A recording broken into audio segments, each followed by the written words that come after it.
Bismillah Rahman Rahim. Assalamu alaikum everyone.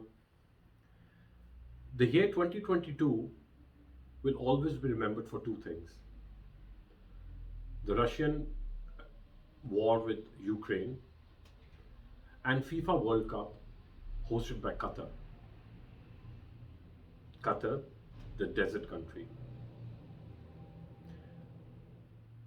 We've had football World Cups earlier in the past as well. Uh, South Africa hosted the same event and landed up spending 3.6 billion US dollars. Uh, Russia spent around 11.6 billion US dollars on the same event. But Qatar has left everyone behind. Qatar has spent 220 billion US dollars for this mega event. Not only that, Qatar has also done certain miraculous things. They've come up with seven of the best state of the art football stadiums. Qatar has had a road network of roads uh, in the entire country, you know, coming up with new roads and doing modifying the older ones. They've had a mushrooming of restaurants and hotels. You talk of a chain, international chain, and it's there in Qatar now. And they've also installed the air conditioning system in the stadiums to keep the grass at a certain temperature. So, do we think that Qatar is really going to be making a lot of money out of this event, out of the FIFA World Cup, for the reason why it hosted this mega event? Well, this is a misnomer. Events like the Olympics and the FIFA World Cup, they're mega stardom events which are watched by billions of people across the globe. Indeed.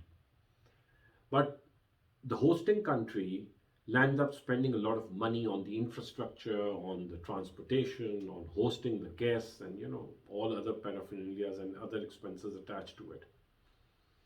Whereas all the ticketing, merchandising, marketing, and all other incomes coming in, the major chunk is taken by the parent body, and that is FIFA. And the hosting country takes a very small chunk out of it. So it is roughly estimated that Qatar is going to be making between 15 to billion US dollars out of this FIFA World Cup. Then why did Qatar hold or host this event? For that, we need to understand the geopolitical situation that Qatar is in right now. Qatar, the predominance of the economy of Qatar, which is almost 60%, is dependent upon oil and gas export. But with the climate change and all these developed countries like the US and France and Germany and South Korea and many other, they've already signed a global uh, memorandum whereby they want to go with zero emission maximum by 2050. So that's the cutoff line.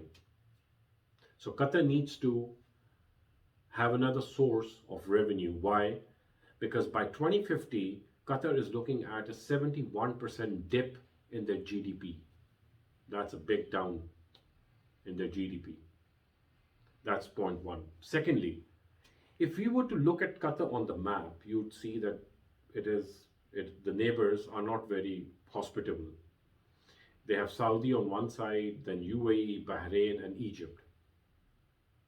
Now, two of the largest oil manufacturing countries in Saudi and UAE are Qatar's neighbors. And Qatar has already signed a security agreement with US. But what is the validity of that agreement in 30 years? Like if US were to go emission free, zero emission by 2050, will this agreement still remain intact? And if it does not, then Qatar can be taken over by any of the two states very easily. So what Qatar is doing, that it wants to be before 2050 or by 2050, it wants to be as one of the most developed countries in the world. And third, when you take the name Qatar, what is the first impression you get in your mind? Desert. When you take the name of UAE or Dubai, what do you think of? You think of Burj Khalifa, you think of, these beautiful skylines and skyscrapers and uh, the exotic beaches that the country has. If you were to take the name of New York, you would think of Madison Square Garden, you would think of Empire State Building, you would think of the Times Square. So every country has made a certain image in the international, with the international tourists and investors when it comes to imaging. So the image that Qatar gives is that of a desert country. So they want to change this image to another image. So that is one of the reasons why Qatar accepted the hosting of FIFA World Cup 2022. Now, there is a very popular term used, which is called sports washing. Sports washing is a PR tool, and it's a propaganda tool, in fact, which all these big international PR companies and the ministries of information, they do it in order to change the image of the country before the international audience. If we were to go back in history, then we can see a similar sports washing event way back in 1936 when Germany hosted the Summer Olympics under the dictatorship of Hitler. What did Germany gain out of those Olympics? There were three things. Number one, that Hitler was not a bad dictator.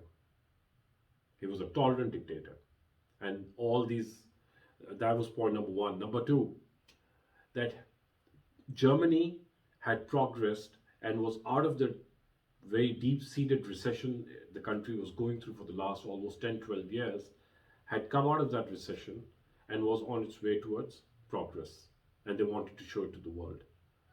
And three, very important, they wanted to show that whatever the international press and the international media was projecting about, Hitler being anti-Jews and the Germans being a racist country and going deadly against the Jews, was all wrong, because all the international community that came to Germany and Berlin especially found nothing to be like that there.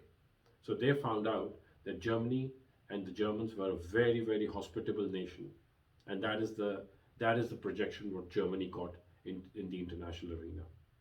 So that is what sports washing did for Germany. Similarly, Qatar is banking upon the same thing to be shown as a progressive, developed nation in the world. And if you were to see the international press for the last almost a month and a half now, you don't see anything but top of the line and top of the news. You see Qatar and World Cup and matches and its pomp and glory and Qatar doing this and all this that they've done. But with all this publicity, there is a negativity to it as well. So the same media is also projecting with Qatar's, homosexuality laws, and especially with the death of the migrant workers. So the press is also bringing up that as well. So how far Qatar will be successful in all of this, only time can tell.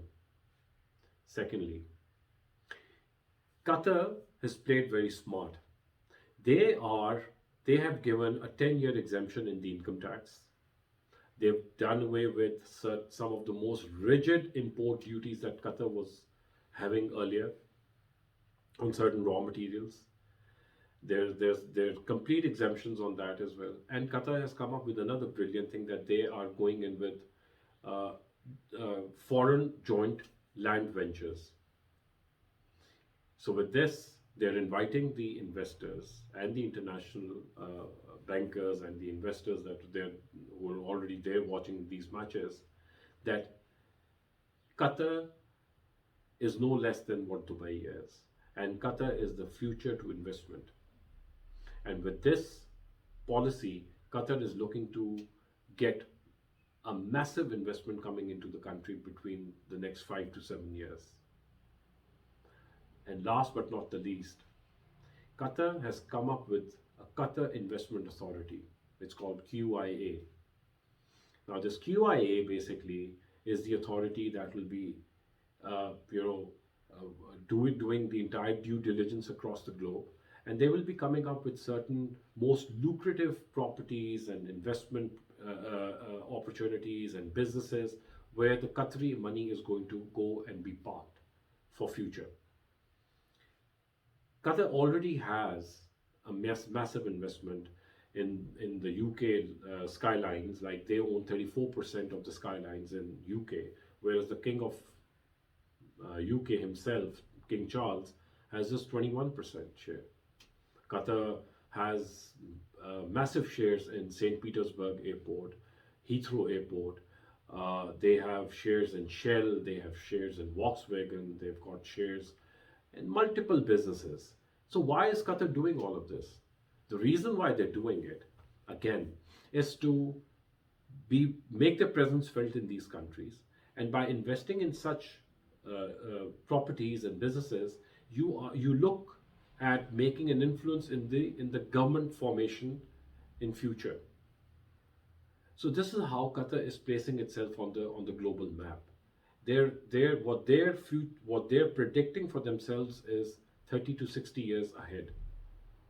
Similarly, very unfortunate that we as Pakistanis today, we are, you know, we could have been, we were on the rise with a 6% growth rate in this country, uh, say, what, 7, 8, 9 months back, this country was on the rise.